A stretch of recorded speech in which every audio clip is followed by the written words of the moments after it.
కోసం సాగే పేదల పోరాటం, ముక్తి కోసం సాగే పేదల పోరాటం. అంతం కాదిది ఆరంభం, ఇది అనంత జీవన సంగ్రామం.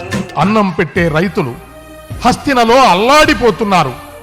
ఎండనక వాననక చలిలో చీకటిలో భార్యా బిడ్డలతో రోడ్డున పడి ట్రాక్టర్లను ట్రాలీలను ఆవాసాలుగా చేసుకుని గడ్డి పరకలనే పట్టుపరుపులుగా అనుకుని లాఠీలు బాష్పవాయువు గోళాలు నీటి పిరంగులను ఎదిరించి అవి తమపై ప్రయోగించిన పోలీసుల దాహం ఆకలి తీరుస్తూ పార్లమెంటు ముందు పాలకులను నిలదీస్తూ పెట్టుబడిదారులకు తలుపులు తెరిచే నల్ల చట్టాలను రద్దు చేయాలని కోరుతూ అదిగో అదిగో ఆ రైతన్నలు పోరు పైరుకు నారు పోశారు, ఆ ఆకుపచ్చ యుద్ధ వీరులు.